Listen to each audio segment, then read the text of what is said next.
3월 2일 수요일 묵상의 시간 시작하겠습니다. 찬송가 305장입니다. 305장 1절 찬송 부르시겠습니다. 나 같은 죄인 살리신 주 은혜 놀라워 잃었던 생명 찾았고 광명을 얻었네. 아멘. 오늘 말씀의 제목은 대속의 십자가입니다. 성경 본문은 요한복음 1장 19절부터 34절까지입니다. 본문의 말씀 함께 봉독하겠습니다. 유대인들이 예루살렘에서 제사장들과 레인들을 요한에게 보내어 내가 누구냐 물을 때에 요한의 증언이 이러하니라. 요한이 드러내어 말하고 숨기지 아니하니 드러내어 하는 말이 나는 그리스도가 아니라 한데 또 묻되 그러면 누구냐? 내가 엘리야냐? 이르되 나는 아니라. 또 묻되 내가 그 선지자냐? 대답하되 아니라.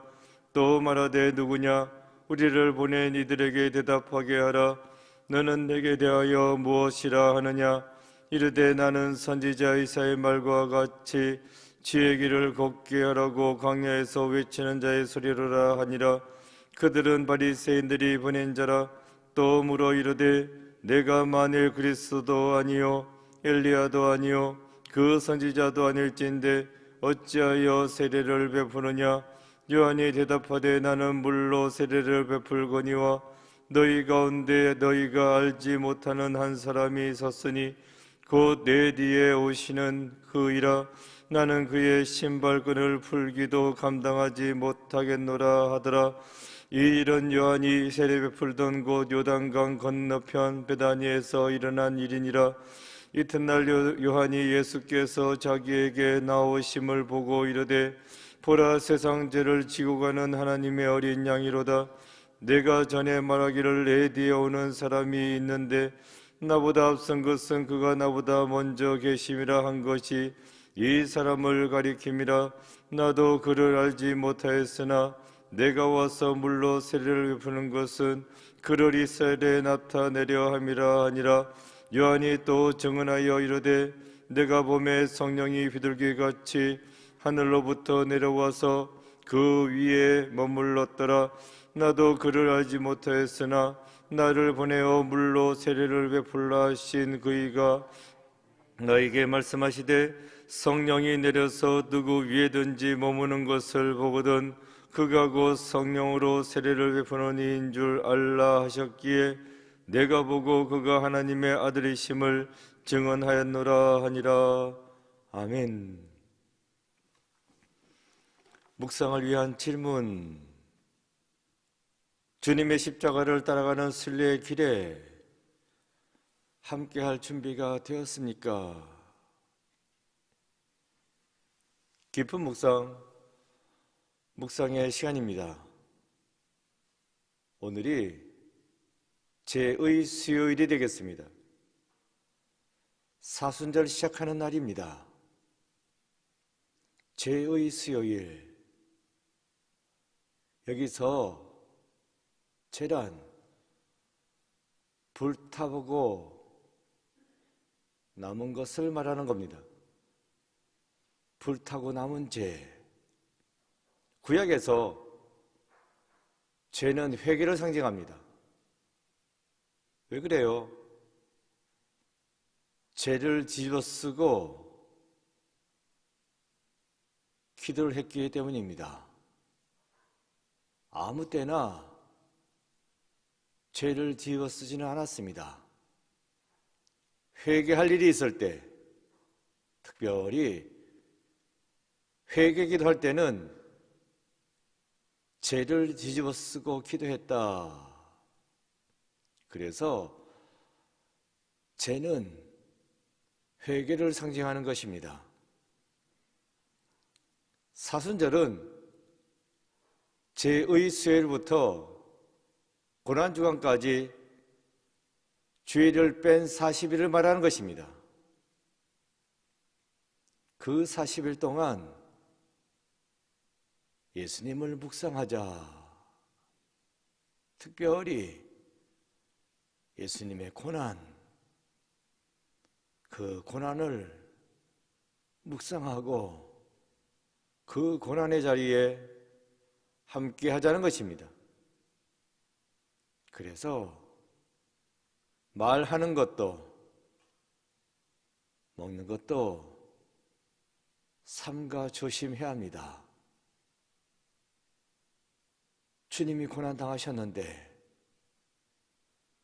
내 먹을 거 다 먹고 갈 때 다 가고 하고 싶은 말 다 하고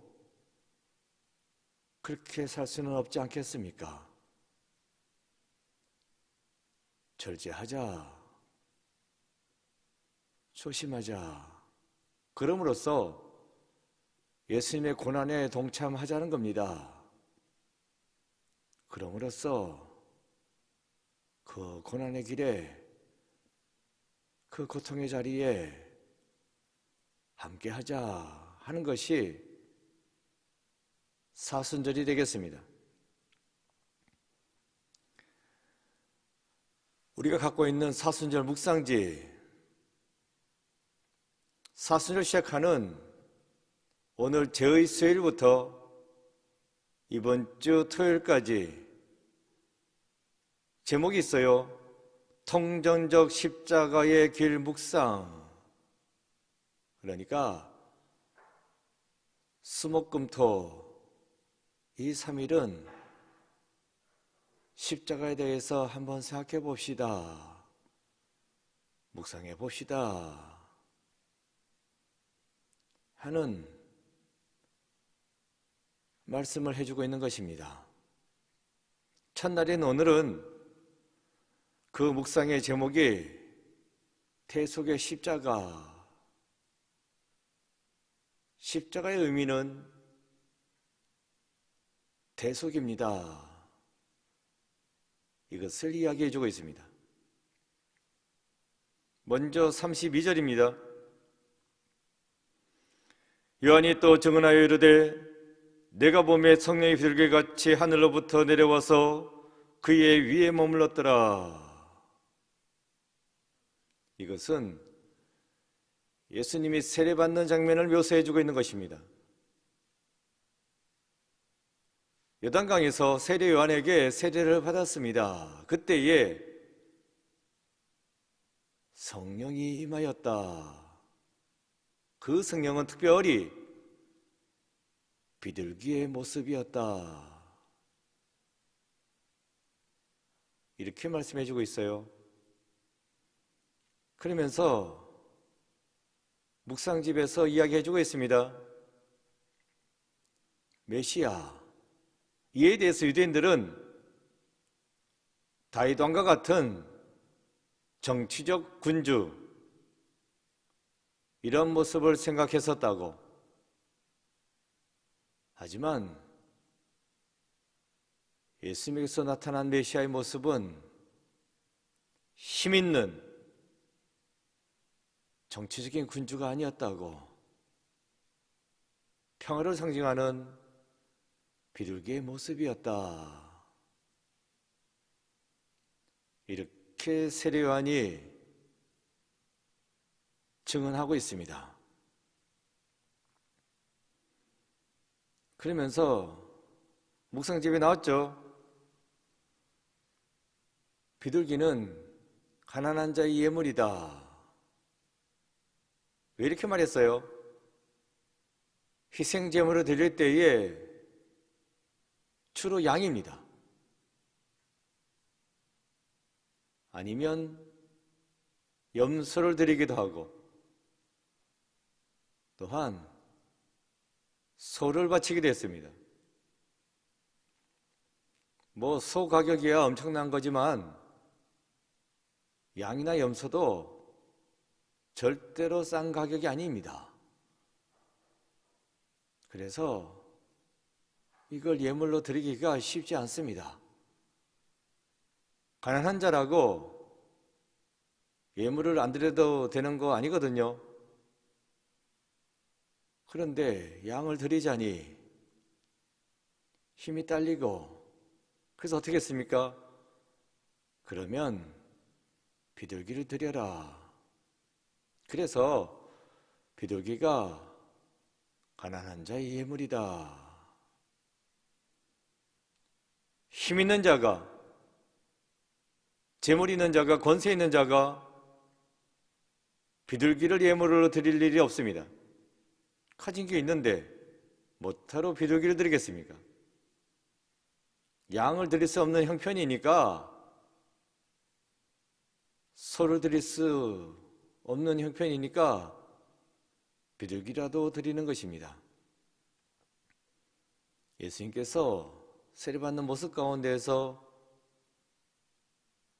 비둘기같이 성령이 내려왔다.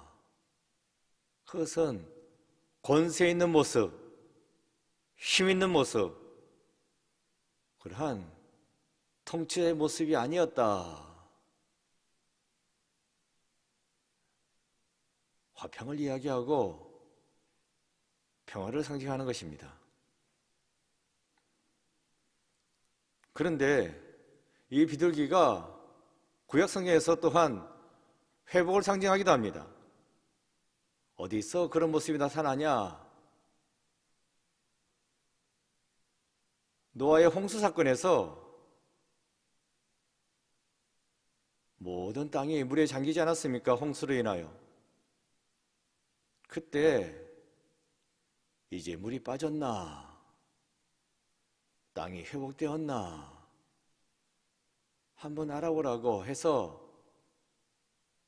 날린 새가 비둘기, 감람나무 잎사귀를 물고 와서 노아에게 전해주면서 감람나무가 자라나고 있습니다.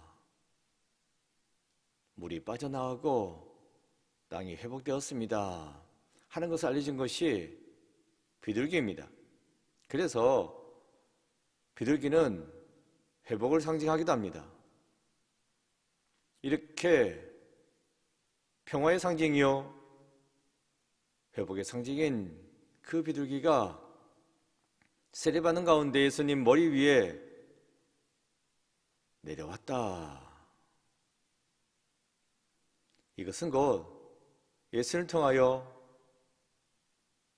평화가 회복이 된다, 이 말씀을 해주고 있는 것이 되겠습니다. 갈등과 분쟁과 이 모든 어려움들이 물러가고 평화로운 세상이 도래한다. 모든 문제들이 다 해결되고 회복되어진다. 누굴 통하여? 예수님을 통하여 이 모든 일이 이루어진다 하는 것을 보여주고 있다는 것입니다. 그 다음 29절입니다. 이튿날 요한이 예수께서 자기에게 나오심을 보고 이르되 보라, 세상 죄를 지고 가는 하나님의 어린 양이로다. 세례요한이 예수님을 보고서 하는 이야기가 되겠습니다. 저분은 하나님의 어린 양이다. 세상 죄를 지고 가는 하나님의 어린 양이라고 이렇게 선포했습니다. 여기서 세상 죄란 무슨 죄입니까? 바로 나의 죄입니다. 이 세상을 살아가는 우리들의 죄, 이 모든 죄를 주님께서 짊어지셨다 하는 말이에요. 죄는 우리가 지었습니다. 죄는 죄값이 있어요. 죄인이, 죄 지은 사람이 죄값을 치러야 되는데 그 죄값을 누가 치른다? 예수님이 치른다 라고 말씀해 주고 있습니다. 우리의 죄를 예수님이 짊어지셨다는 것입니다. 그것이 구체적으로 어떻게 나타났습니까? 십자가입니다. 예수님께서 살리신 그 십자가 우리가 달려야 됩니다. 죄의 삭은 사망이요, 죄 지은 사람이 우리니까 우리가 달려야 됩니다. 하지만 그 죄를 대신하여 주님이 짊어지셨다. 그래서 십자가에 달리셨다. 이렇게 말씀해 주고 있는 것입니다. 이것을 세례요한이 선포하여 외쳤다. 사람들이 들었어요. 알았어요. 그래서 예수님을 따랐다. 세례요한의 제자 가운데 특별히 2명은 예수님의 제자가 되기도 했습니다. 그리고 세례요한이 헤롯에게 참수당했을 때 많은 사람들이 예수님께 몰려들었습니다.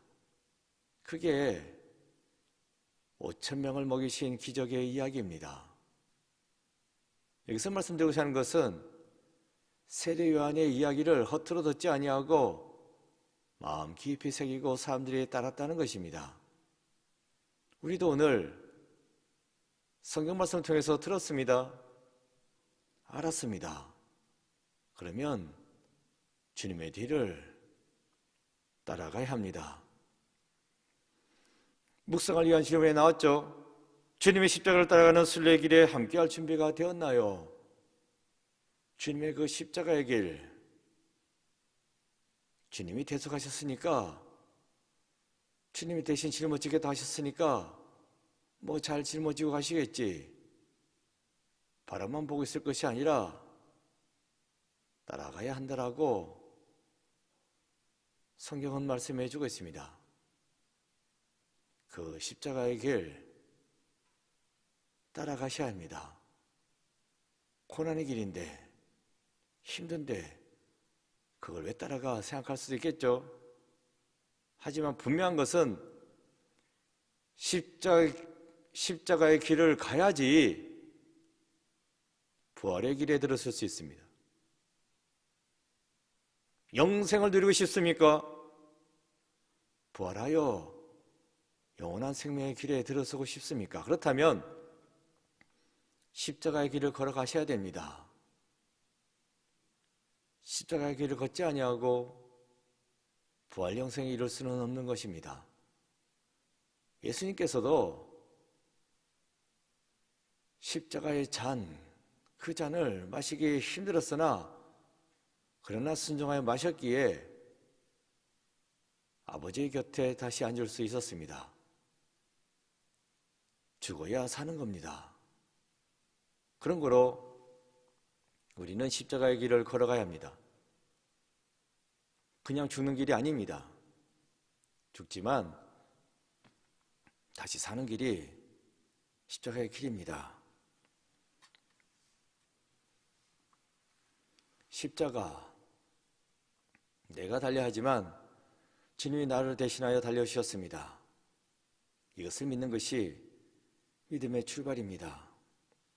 사순절 시작하는 제2수요일에 대속의 십자가, 그 의미를 깊이 묵상하심으로써 주님의 십자가의 길에 동참하고, 그래서 부활의 날에 주님과 함께 다시 살아 영생을 누리게 되는 여러분 모두가 되시기를 축원드립니다. 기도입니다. 적혀져 있는 기도문 기도하는 마음을 읽겠습니다. 하나님, 예수 그리스도의 십자가를 생각하며 회개하는 삶을 살게 하소서. 아멘. 실천. 애통하고 비참한 심정으로 나의 죄를 고백하고 회개합시다. 기도했습니다. 아버지 하나님, 오늘 사순절을 시작합니다. 사순절 내내 주님의 십자가를 묵상하고 그 고난의 자리에 동참함으로써 부활의 날에 다들 부활과 영생에 이룰 수 있는 저희들 모두가 되게 역사하여 주옵소서. 오늘 하루도 주님 붙잡아 주옵시고 저희들의 삶의 길을 인도하여 주옵소서. 예수 그리스도의 이름으로 기도드립니다. 아멘. 주기도문 하시겠습니다. 하늘에 계신 우리 아버지, 아버지의 이름을 거룩하게 하시며 아버지의 나라가 오게 하시며 아버지의 뜻이 하늘에서와 같이 땅에서도 이루어지게 하소서. 오늘 우리에게 일할 양식을 주시고 우리가 우리에게 잘못한 사람을 용서해 준 것 같이 우리의 죄를 용서하여 주시고 우리를 시험에 빠지지 않게 하시고 악에서 구하소서. 나라와 권능과 영광이 영원히 아버지의 것입니다. 아멘.